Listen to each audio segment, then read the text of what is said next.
Hey everyone, welcome to the Thoughtful Bros. So happy to be here today with my fantabulous guest, Kim Jones. We are going to get to Kim Jones in a moment, but of course, first, a few words to get us started.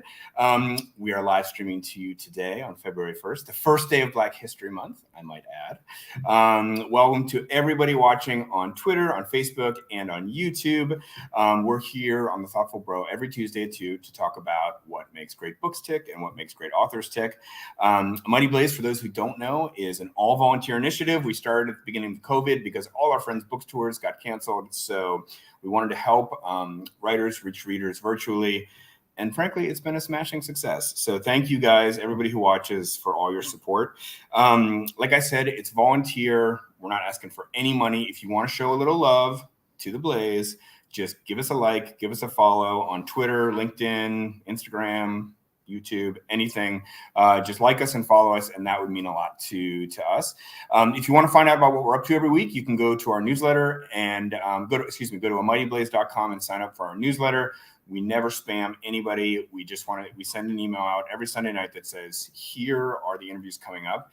And it's actually pretty awesome. Like I was in Barnes and Noble the other day, and the front table, which is like all the new hot fiction and nonfiction. And I was like, four of our interviews coming up were like featured on that table, including this fabulous book.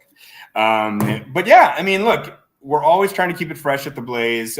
We only interview authors who have a book coming out like that week or the next week. So if you want to know what's going on in literature and in publishing, Mighty Blaze is a great place to start.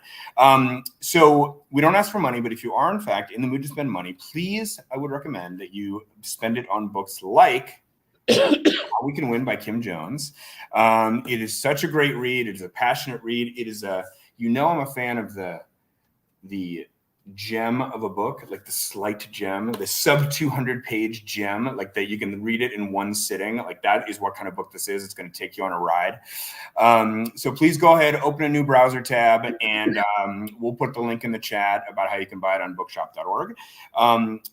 A quick tease for the future. My next guest that I have booked is on February 22nd. I might sneak another one in, but I'm so excited.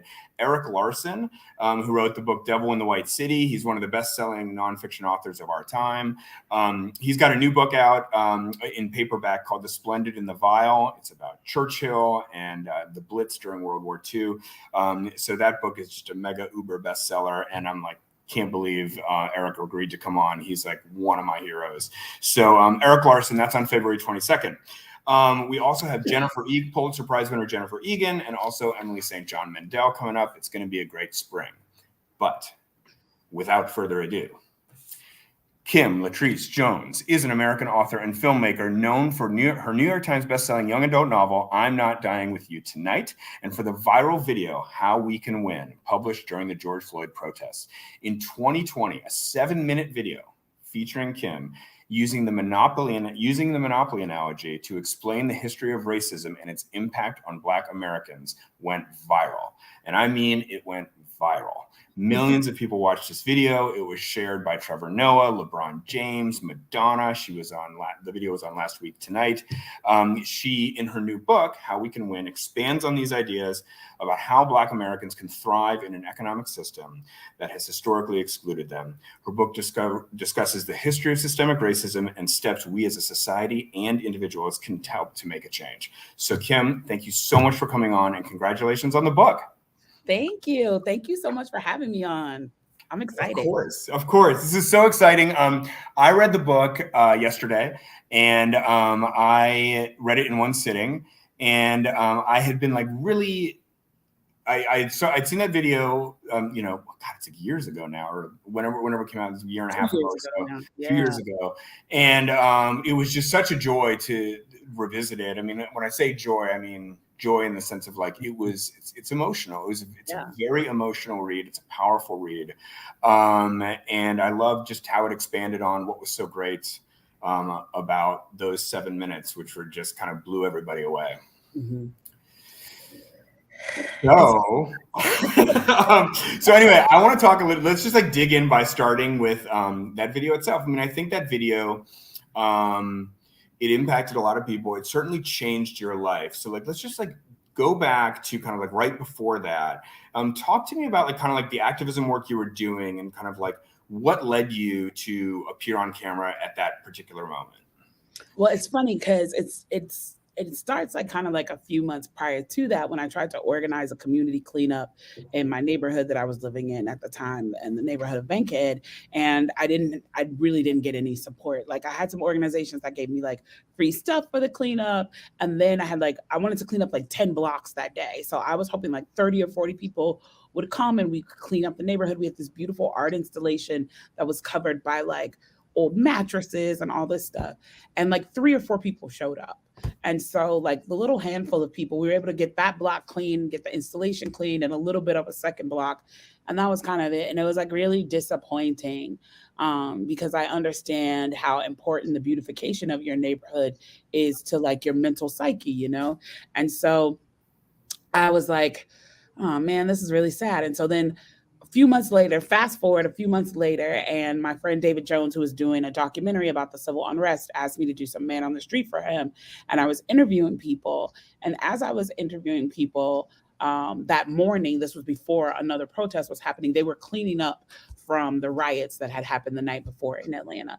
And people had like spent their own money and bought stuff to get graffiti off the wall and all of this.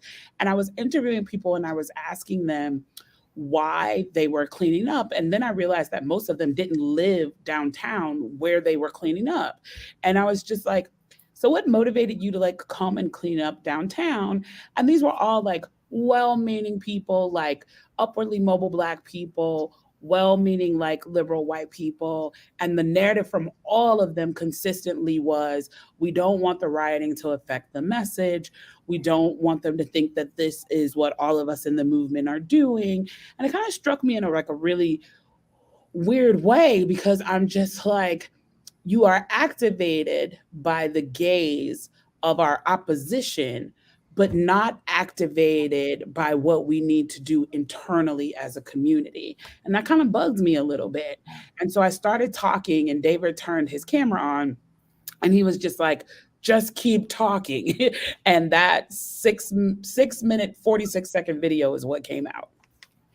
So I was reading the book and I was sort of, in a way, happy to see that you had like wanted to be a rapper when you were young and you had like entered oratory contests. Yeah. Because I have to say, like, part of me was like, how did this woman deliver 6 minutes and 46 seconds of like perfect, flawless oratory just like that? I mean, so because I was just like, it seemed like a miracle. I mean, when you actually, I'm sorry, I'm just gonna like fanboy a little bit here, but like, you know, you read the transcription of it in the book. Mm-hmm. And it reads like edited prose, but you just said it. And I guess my question to you about it, first of all, like a few questions about that. So number one is like, did you know when you finished, you were clearly emotional. Mm-hmm. Did you know when you finished, I just did something special? Or is that just like a Tuesday for you? You just wake up, you know, talking beautiful, perfect oratory. It was, and you know, I would hate to liken it to just a Wednesday afternoon. But no, I don't think that I realized that it was special. It almost was as though it was just like something that had been like bubbling inside me for a very long time. And it just came out, which is why at the end of it, I was exhausted. I like collapsed into my friend's arms afterwards because I was just exhausted from it. But the good thing is, you know, as a writer, we all know, like, you know, good writers write, great writers steal, right? And so there's a piece of it just about maybe the second or third sentence where I talk about us coming to do the textile work in the North and the agricultural work in the South. That is actually borrowed from one of my heroes, a woman named Reverend, who is unfortunately since passed away, named Reverend Willie Beatrice Barrow, who, when I was a kid, I went to after school program at Push Rainbow Coalition. And she had written this amazing article about economics in the 80s. And it was in the Defender newspaper. And when I was in 8th grade, I delivered that article in an oratory competition. And it's the first time I won an oratory competition. Yeah. So I launched it with something that was familiar to me but the rest was just organic. Oh my God. So the Monopoly analogy is so wonderful. And it's, I think, because like to vastly generalize, the so much of an issue with like, you look at what's going on in Virginia with Glenn Youngkin and critical race theory, and you just feel like so much of the war here is people understanding the facts and like finding something that they can attach to. I mean, I'm speaking for white people here, feeling like here's a message that like, I get it. It finally just breaks through, it cuts through. And the Monopoly analogy, everybody knows how to play Monopoly. And when you explain it like that, people are like, oh my God, like what? So that's how it is. And I know that you've gotten this feedback that people forward it to their aunts and uncles, people they argue with at Thanksgiving, and say like, here, listen to this. Now you'll really understand what it's about. So anyway, I just want to like, I know you've said it so many times before and it's so famous in this video, but like, if you could just explain to the folks listening now, what is the Monopoly analogy? Basically, what I explained is like, if you look at the economic structure of what Black people have endured as a game of Monopoly, it will make sense to you why we are in the state that we're in currently. I was super emotional at the time. I was like, you paid 400 rounds, then 50 rounds, then 1,000,000 rounds. So the numbers might have been all due to passion. But when you're really thinking about it, the nearly 300 years of people being enslaved will be the equivalent of playing a Monopoly game, but not being able to keep any winnings. That you're actually playing on behalf of the person that you're playing against. And so then after that, when you introduce Reconstruction, where you get to play a little bit, and now you're already behind almost 300 rounds. So it's like, how can you win? What are the chances? Are you catching up? But okay, I'm gonna try. There's still $8 left in the bank. I'm gonna try to do what I can with that. And I got one community chess card that I can play with.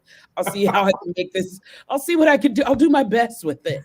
And then you enter into Jim Crow, where if you don't like the way I'm playing the game, and we're talking about Tulsa and Rosewood and Wilmington, North Carolina, and those are just a few places. I actually make a list of the places where these kind of things happen. Places like Seneca Village, that we now know as Central Park, which was a place where Black people and Irish immigrants lived in harmony together. Poor people came together, Irish immigrants and poor Black people came together, built their own community, and then had it taken from them due to eminent domain. And that's how you get Central Park, which I think there's a movie in there somewhere, Seneca Village.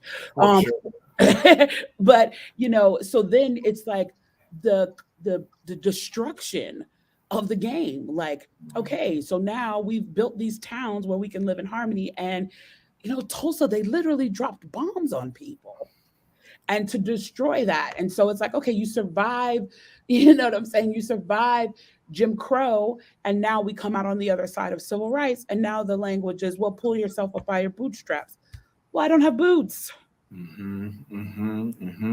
It's so powerful. And you say like it's 300 rounds of Monopoly or however many rounds, but like, just to be clear, it's not like after one round of Monopoly, it starts over. It's like 300 rounds where like the wealth builds every single round, and the people who are getting that wealth continue to keep it. Yep. And I love it because, the first time I heard it, I'm like, oh my God. So, this is not that I thought this, but when you hear people say like, oh, well, when slavery ended, it was just all, fair, right? But it's like, no, there's 300 rounds of Monopoly that have been played, and they got to keep all the winnings, and now you start from there. And like, and then as you say, it's still not over. You got to go all the way through Jim Crow and civil rights and mass incarceration all the way up to the present, and there's still all these institutional disadvantages where you still can't claw your way back. And one other thing that I've heard somebody say about that analogy is like, so every once in a while, somebody like a Black American actually wins the game, like against all odds. Yeah. And then it was just so kind of like bitterly funny that, that is the way that is then used. And it's like, see, so Barack Obama is an example. See, well, you can win, so it must be fair, rather than that just being like just a 1 in a million shot against all odds, Exactly. And it's like, the thing that I always say is that like, People ask, are you like fighting for Black excellence? And I'm like, no. People who are going to be Barack Obama or LeBron James or, Meadowlark Lemon or whoever it is, it's going to that's I'm dating myself with that one, but whoever that person's going to be, superheroes are going to be superheroes. I'm fighting for Black mediocrity. I want a mediocre Black man to do as well as a mediocre white man. Like the median income here in Atlanta for a Black family is like $30,000, whereas the median income for a white family here is $102,000. And it's like, that's a $70,000 wealth gap Yeah. that is happening in this town. And I've looked at other towns and the gaps are similar. Atlanta has one of the worst, to be honest, but and this is supposed to be like a Black Mecca, right? And it's the worst. And so it's just like, that's what I'm fighting for. Oprah's gonna be Oprah. And then you're all, poverty is a very difficult thing to gut out. You're gonna have impoverished people in all cultures. But the fact that there is such a massive loss and such a minimal middle class in African American communities is a reflection of redlining. And what I think is one of the most interesting bits of information that we don't teach is that between 1925 and 1965, the U.S. government underwrote $200 billion in home lending to build the white middle class. And I have copies of these mortgages. I went and got a few of them to write my book. The mortgages actually had language in them that said that these homes could not be resold to anyone who was Black or Jewish. Yeah. So you've got interest-free loans going out to basically any white person that wants them. And that allows them to, on the complete cheap, buy a piece of land. Then that land appreciates in value. Yep. And gets and even if you're just mediocre, you still pass on that land to your children and so on and so forth. And like that piece of land today that your family bought on an interest-free loan 80 years ago, is now worth $600,000. And it's like just and that scenario happened like 5 million times or however many times to so many people. And I think what I love so much about books like this is the devil is in the details, like, I mean, it's, you talk about Abraham Lincoln and Martin Luther King and all this stuff. And it's like, okay, great. But it's like, oh my God, the devil. But something like this, like the interest-free loans, like that's really where it's at, And Lincoln getting shot had an effect that nobody talks about, which is why I call for it in the book Reconstruction 2.0, because Lincoln, who, let's be honest, was not a perfect character in this episode, but it was like one of those things where it's like, yeah, I know you don't really like me, but you're doing the right thing, so I'm gonna rock with you. I'm gonna see where this goes.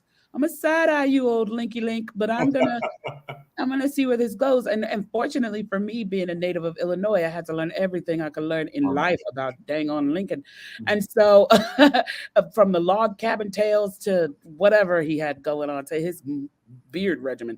And so one of the things that's most interesting about Lincoln's death that nobody talks about, which is super, super important in teaching American history, is that his predecessor, his vice president, was the first time was like one of the only times you had dual parties sharing the White House. So Lincoln was a Republican, which was the party of Black people at the time. It was the more liberal party at the time. And you had his predecessor, who was a Democrat, which was a more conservative party at the time.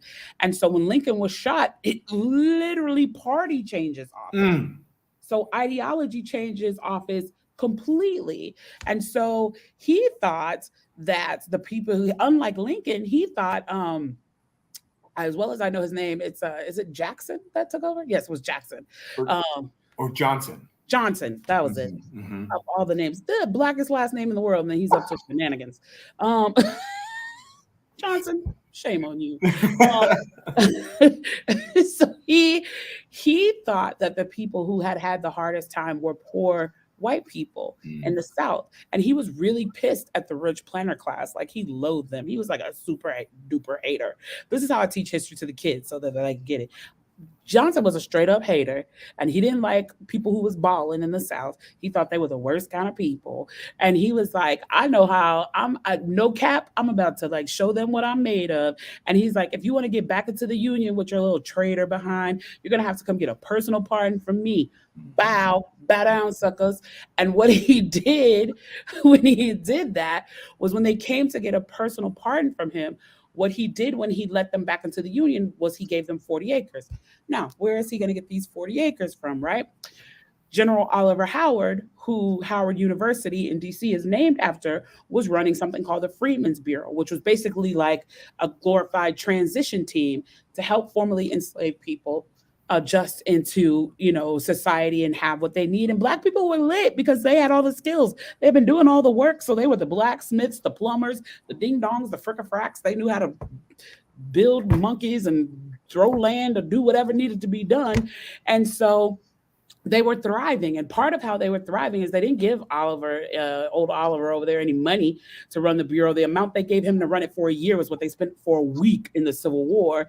And he decided, great, they didn't give me any money, but they gave me 850,000 acres of land.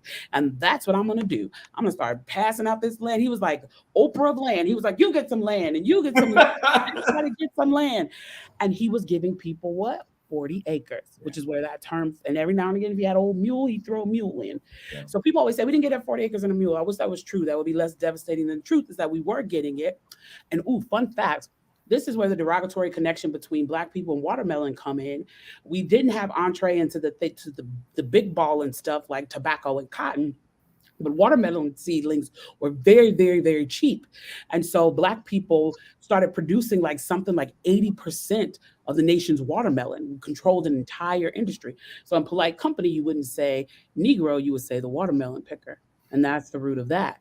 And so, and which is terrible because now it makes us have some kind of like subconscious fear to eat delicious, sweet watermelon in public, which I feel no shame about because it's delicious and nutritious, good for you and good to you. And and so he was giving people land and people were becoming successful and people were building and people were getting their lives back on track and building small towns. And then here goes old Johnson's hating behind and decides you're going to get this personal pardon from him. He's going to give you 40 acres. And he started to take that 40 acres from the formerly enslaved people who it had been given to and given it back to the planter class, which he claimed he hated so much.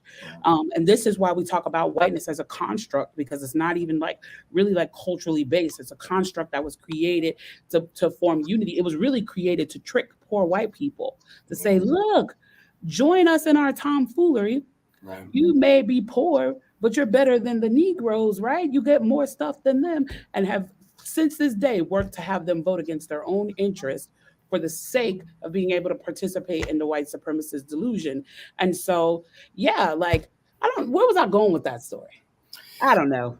There's some fun facts for you. I brought up Lincoln and as like a critical figure in the history of race relations, and then you just said, okay, here's some facts about Lincoln. And this is why Lincoln's death was massively impactful, and no one tells that piece about Lincoln, is that his death started the downward spiral of what could have been. Mm-hmm, mm-hmm. Yeah, and I think that one of the great things about this book, as I've said before, is like, and frankly about, your 6 minutes and 46 seconds, is that there's passion, there's sadness, there's pain, there's anger, but there's also facts. And it's like, I think like the facts that come across in these like details of the story, like what you're just talking about is just sort of a history that isn't normally taught. And it's just sort of like it's like a little bit more sophisticated. It's a little bit beneath the hood, but it's like, it's just that next step of learning about the history. And then once you learn about the next step, you start to scratch your head. I mean, if you're not scratching your head already, you're like, oh, so that's it. Oh, wait. So Black people did have the right to vote, but they just weren't voting. But like, why? I don't understand. And then you start scratching the surface. Then you see why. Like, oh, but they were promised 40 acres in the mule. But like, so didn't they get 40 acres in the mule? Oh, well, like, here's why. And it's, again, it takes a little bit of thought and a little bit of research and a little bit of book reading to figure out, like, here's all the devil in the details stories. And that's just why I love this book. And I think, and just to pivot into the video, I mean, I think one thing that's often said about that video is like, here you were angry, no question. But I've also heard you say, and I just think it's so right, I mean, you were in a great deal of pain, and I think that was it. And I think the third leg of the stool is there was some context and there was an analogy that worked. And so I guess I just wanted to say to you, like, I think it was the rawness of the expression that like really got people, but somehow your message broke through, and the anger broke through, and people really heard it this time. And I just kind of wanted to know, like, why do you think that is? Why did it break through like that? Well, I think it's multiple reasons. It's multi-layered. I think one thing is like, we were in the middle of a global pandemic where George Floyd impacted people in a way that none of the cases prior to him did. That people were at home for the first time, sitting still, and that life just wasn't happening. So we're all so busy all the time, right? We got to drop the kids off at soccer. We got to go to work. We got to take our mom to the doctor. We got to do the grocery shopping. We got to do all the things. And so even though we see these slights in life, we don't really have an opportunity to digest them because life is just still happening to us and we're just still in the race of life. And so by everyone just like sitting home and being still and having nowhere to go and nothing to do, having to endure that video of watching his life fade away, hit people in such a horrific way. People with good sense anyway. Hit them in such a way that it never had before. Even people who maybe didn't understand the BLM movement prior to that they couldn't endure. Having to endure that hit them like, I don't know how I feel about this overall arcing conversation, but what I do know is this is gross and that this is wrong and that this is extremely awful. This is savage. And I don't think this is what should be happening to people. I don't care what the math adds up to about what his cause of death was. Like this, what I'm watching is horrific. And so it opened people's ears and made people a little bit more open to endure messages that they maybe didn't want to hear before. And I think that my speech had the benefit of that moment, being that moment in time. But it's funny, one of my dearest friends, she's on TikTok, and her name on TikTok is the White Woman Whisperer. And I love that because I understand what she means by that because she's biracial and I come from a multiracial family. My family is Black and white and Korean and Puerto Rican and all of these and French, and I just found out we have cousins in Wales and all these different places. And so I have had the privilege of being in a family where I have had to have breakthrough conversations with people that I actually love, but sometimes are awful. And I'm just like, I love you, Uncle Mike. However, shut it up. And and so it's taught me how to make things concise and take a little bit of the emotion, even though I was very emotional out of that, but also make sure that I am padding it with data, logic, and facts, because that's really hard for people to combat. And then the other thing is, I am beautifully and proudly neurodivergent. I have ADHD. And unlike neurotypical people, we don't like a whole lot of fluff, us neurodivergent types. We're like, if you don't take all of the extra filling out of that and just give me the little slender piece of meat, it's fine. I see that's what it is. And so, my way, the way in which my brain likes to receive information is concise. And so that's the way I deliver information.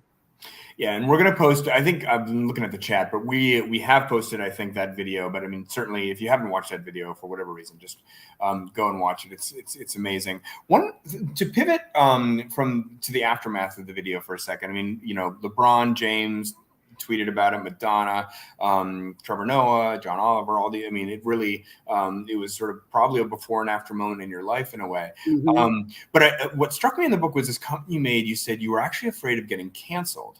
Mm-hmm. Before the positive feedback started to pour in. Mm-hmm. And you also you had a section later in the book where you're talking about like cancel culture generally within the activist movement. So I just wanted to ask you about that, just how you were afraid of being canceled, and kind of more broadly, is there a problem with cancel culture within activism?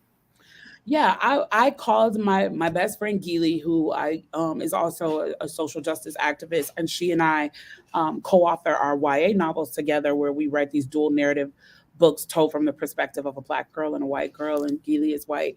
And I called her when I realized that the video was like going crazy, and no, I texted that I said, Geely, I've done a thing, and I maybe just ended our writing career, and I'm just apologizing, and I don't know what to say other than to send you the video. Here it is. And I go, I guess enough time passed for her to watch the video, and I get a phone call from her, and she goes, "What are you talking about?" And she and I talk very abrasively to each other. It's our love language. She's like, "What are you talking about, stupid? This is amazing. This is awesome." She's like, "And I'm going to stand beside you. I believe wholeheartedly that what you said was something that the world needed to hear. And if they want to cancel us, then cancel us." She's like, "But in the end, it's me and you against the world, babe. Don't worry about it. I'm with you. I got your back." And I was just like, whew, because I was like, I'm gonna get canceled, I'm gonna lose my best friend, I'm gonna lose my career, I'm gonna lose all of that in a day. And she was like, "Are you crazy? This is amazing. Shut up.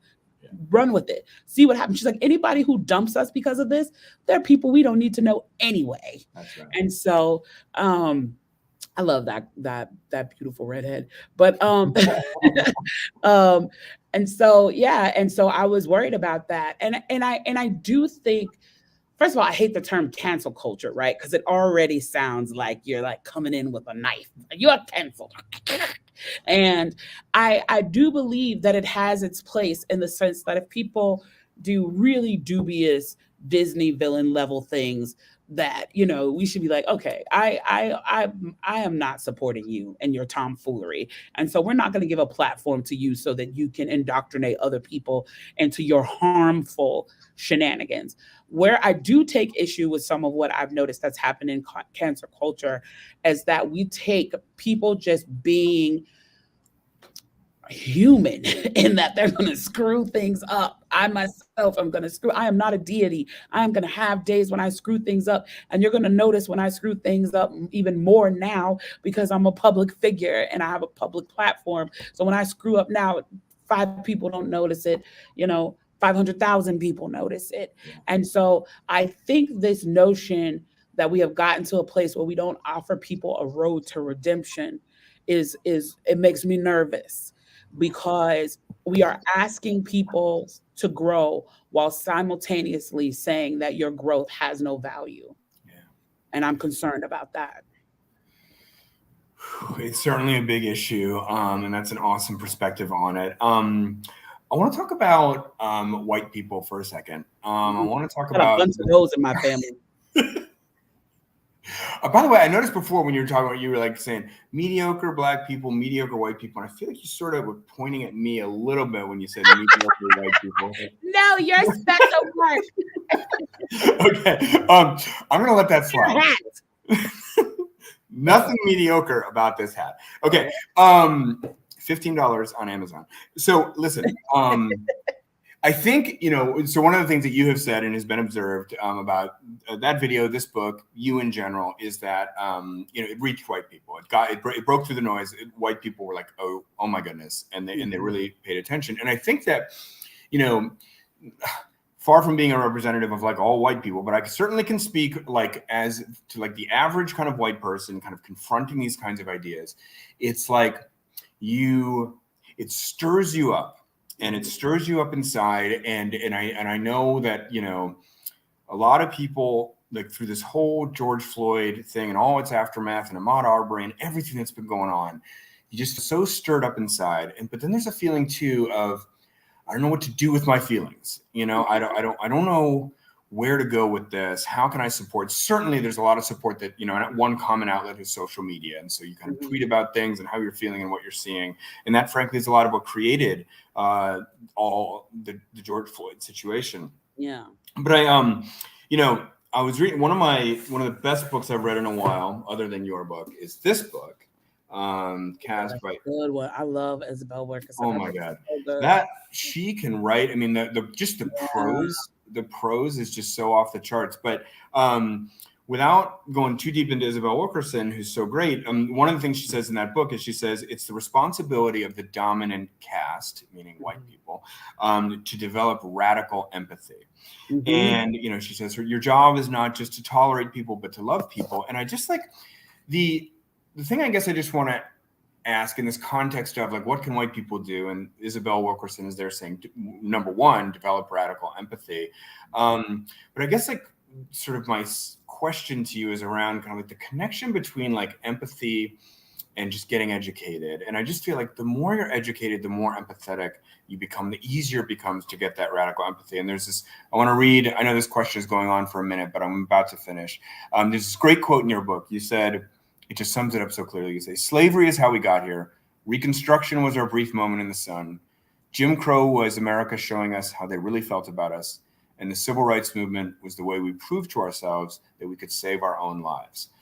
And, your book goes on to unpack all those different stages. And so I guess just to bring it around again, the question is just like, as a white person, you get so angry, you become so ashamed, you feel so many different things when confronted by like the video of George Floyd or your video in your book.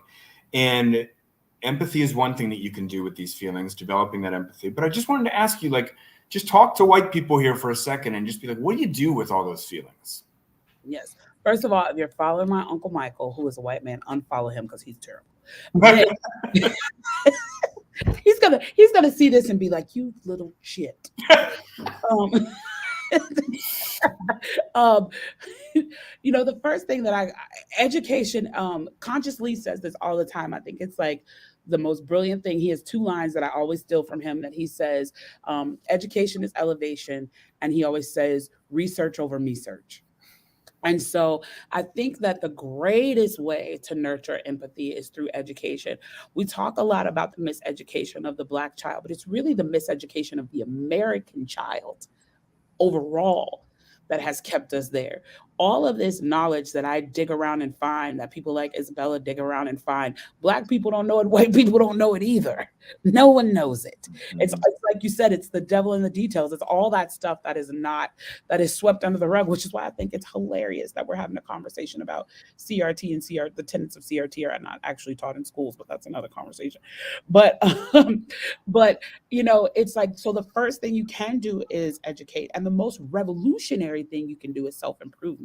Grappling with your own implicit bias is going to make you the strongest warrior in this fight. And that should be step one. And people always say, well, where do I start with that? And I'm like, look no further than Layla Saad's book, Me and White Supremacy, which also comes with a corresponding workbook in which you can actually get in and do the work to grapple with your implicit bias. And then I say, after you've read Layla's book, then come to my book and get completely, or go to Isabella or anybody like that, and then get educated about these details that are going to help you in the fight that now you are emotionally ready to get into. Getting yourself emotionally ready for the fight is really step one.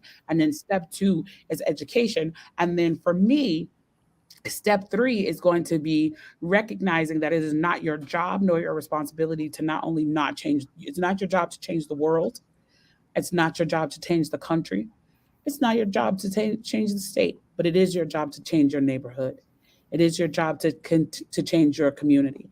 It's your job to change your workplace, because as everybody is doing that, then every space is getting changed. And then you can replace that shame with action. Sorry, go ahead. And I would say one of the places and this is just an example, right? I'm just going to throw one out there that everyone can do.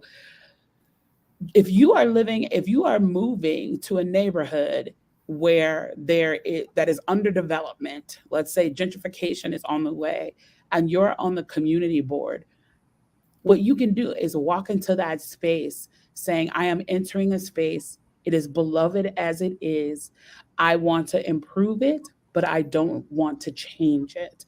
And I want to make sure that the people who are here around me, who want to grow this beloved neighborhood, have the same sentiment as I do. I just found out recently, which is something I'm about to fight to the death, that in Atlanta, we have MPUs, which is like our neighborhood organizations that interacts with civil engagement, the counselors and stuff like that, I found out that a lot of the neighborhoods who are being gentrified are going the route that they're going because they're being infiltrated by the developers who move into the neighborhood and then not only get on the community boards, but become the president of the community boards. And so then they're guiding the narrative on what happens in that neighborhood but it's based on their economic desire, which is why I always talk about economics, because economics is always the root of it all. Economics was the root of slavery.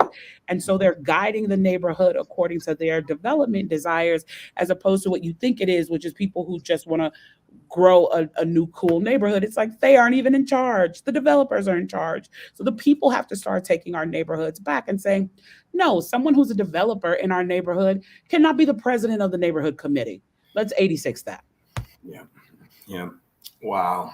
Oh my gosh. I mean, so much great stuff there. But like one thing that I definitely also really appreciate about that is for, if you're a white person and you're out there and you're thinking like, what can I do? What can I do? I mean, I think, what Kim just said is like, start with yourself, just get educated, buy some books about it, watch some shows, like start to engage just on your own. Because I think people feel a little bit overwhelmed. They're like, well, I can't change everything just by myself. It's like, well, just start developing some empathy and getting educated and begin there. And then the next step I think will become evident.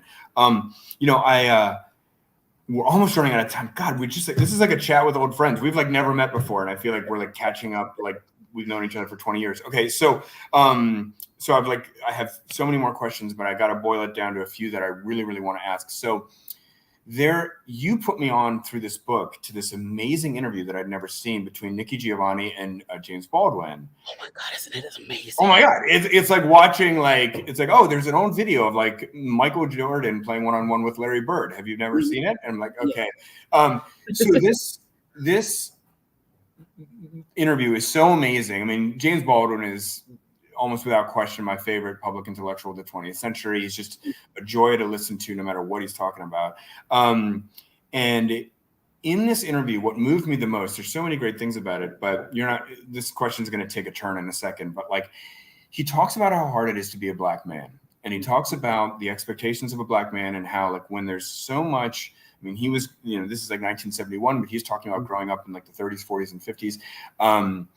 How hard it was for his own father to be a father and to be a husband when there's so much oppression. You kind of can't be a man in a traditional sense in a culture that oppresses you and looks down on you so much. And, I think full disclosure for people who don't know me, I have like 4 mixed race kids and, my children have experienced here and there racism that I, as a white man, I'm like sort of coming to late in life, trying to deal with these things. And I know you have a teenage son as well. So we both have teenage sons. So I guess my question to you guys, what I was thinking about as I was watching this James Baldwin interview and reading your book, tell me about like the message that you give to your own son now about being a young Black man. I mean, he's still not a man yet, but he's on his way. What is your message? And maybe, kind of like, how is that message maybe different than the message that it might've been 20 years ago, 40 years ago? Well, it's interesting because I am a believer in own voices. And what I mean by that is all of our lived experiences are so specific to the outward and inward biases that we are working with, the perspectives that we have had, and it affects us all in a very different way. And so with my son, what I have done over the years is say to him, because his father and I are not together, but we're like besties, and he's like the best co-parent in America. He's also an emu farmer, which makes him an interesting person. But I mean, why not? And so a lot of times what I have done is be in support of whatever lessons his father has given him, because his father has run this journey for 40 years as an African American man and has lived that experience. And so I will tell my son an overall view of hopefulness, which is what I want him to lean into. I don't want him to go fearfully in the night. And I feel like a lot of times our boys go fearfully in the night because the world keeps telling them, don't just be a teenage boy because someone will view you as older, someone will attack you, you may be they're getting the message through all these videos. They may be killed, not even just harassed by the police. They're getting the message. I may be murdered by a police officer. My son's 15, but he's 6'1". And so People, he has this cute little baby face, but his physicality very much says, 30-year-old man. And so I talked to him about hopefulness, and that I still want him to have a fully lived experience despite the language and the messaging that he's getting all day, that his life should be less than, that his life should be quieted, that his life should be reserved for his safety, because I think that's very unfair to him. And then I spend most of my time just like amen choiring whatever his dad says, who he has lived that experience. Because despite the things that I face as an African, as a cisgender black woman, his dad has seen things that I will never see. And he has had moments that I will never have. And the language that tells him how not to feel pain and not to cry, and that boys don't do that, and that boys don't process pain, and all of that has been things that his dad has had to fight to. And so I think he has a better language for that. And so I just try to like be the best backup dancer in the world for him. But I think my part as his mom is to say, live. Do not let the world tell you not to live, baby. You deserve to live. What did he say when he saw the video? He's like, oh my God. Oh, she's so annoying. That sounds about right. That's exactly. This is how our kids treat us, right? To my face, Right. he's like, you are so uncool that I could write a dissertation on how uncool you are. And then I find out from his history teacher that he did his paper on me. Oh, did your paper on old Miss Uncool, huh? Mm-hmm. I'm on to you, kid. You like me. You really like That's me. awesome. But which, by the way, it's like exactly what's going to happen when tonight when I say like, oh, you know who I interviewed today on my show? They're going to be like, great, Dad, great. Yeah. Where's my dinner? They're so unimpressed with us. I'm laughing because I remember the first time that my first book, I'm Not Dying With You Tonight, came in, and Gilly and I were at her house. She has a teenage daughter, and and my son and her daughter we like opened our book, and it was like the first time we saw it, and we held it and we cried, and this was literally their faces. Oh like, my you guys have never goodness. seen a book? We're like, not our book, and they're like, oh my God. Oh my God. All right. Well, look, I have like gone through, I have pages and pages of stuff I want to get to, but we are out of time, sadly. I have one last question I want to ask you before I let you go. I always ask this question on my show. And I don't always, except with nonfiction, I don't always ask it, but for this one, I think this question is an absolute fit. So the question is, how we can win. So imagine the ideal reader for this book. Mm-hmm. So first of all, a sub question: can you imagine an ideal reader for this book? If you could, who would that be? If you would describe it, American. So okay. So the ideal American reader for this book. They get to the end of the book, they close it, it's sitting on their lap, and describe for me in a word or a phrase, what is the feeling that reader has once they've finished How We Can Win? Energized. Yeah. That's awesome. And that is, if you can't tell, how I'm feeling. Talking to you and reading this book. Oh, success. Kim, it's so great. It's so great. I sort of just want this to keep going and just hang out with you. We'll take our teenagers and like go do something fun when the world has grand reopening. All right. This has been awesome, folks. This book, it's everywhere. Kim, by the way, I don't know if I mentioned this, but she has like 100,000 Twitter followers. She is like everywhere and being talked about everywhere and on TV everywhere. And if you go to her Twitter feed, you'll see all the different TV shows that she's been on. But this book is just, thank God, breaking through the noise, and people are hearing it, and it's great. Go ahead, please buy the book, give it a read. Kim, thank you so much for coming on the show. Thank you for having me. This was so much fun. And if you ever want me to come back, I'll come back. Oh yeah, you're coming back. We also have like other YA programs too, so we'll get you on the YA programs. You're gonna do the whole tour of the Blaze.